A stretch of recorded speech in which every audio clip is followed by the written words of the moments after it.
अस्सलाम वालेकुम। आज हम देखेंगे कि परिंदे जो आसमानों में उड़ते हैं उनका बीट यानी उनका जो निजासत है, जो पाखाना है, उनके बारे में क्या मतलब वो निजासत गलीज़ा है या निजासत खफीफ़ा है, हम जानते हैं।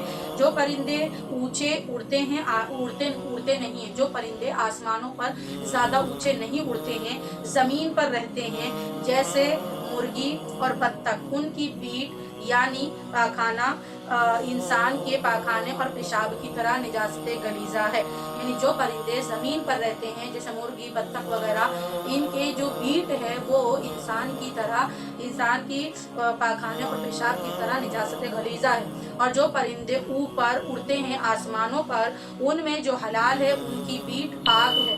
अब हलाल जानवर कौन कौन से हैं मैं आपको बताती हूँ। जैसे कबूतर, फाख्ता, मुर्गा भी, मैना, घरेलू चिड़िया या फिर वगैरह। और जो परिंदे हराम हैं जैसे कौवा, चील, शुक्रा, बाज, उनकी बीट निजासत खफीफा है, उसका वही हुक्म है जो हलाल जानवरों के पेशाब का हुक्म है। यानी जो परिंदे आसमानों पर उड़ते हैं और जो हलाल परिंदे हैं उनकी बीट नापाक नहीं है, निजासत खफीफा है। और जो ज़मीन पर रहते हैं जैसे मुर्गी या फिर बत्तख वगैरह, वो उनकी जो बीट है वो निजासत गलीज़ा है। अल्लाह हाफ़िज़।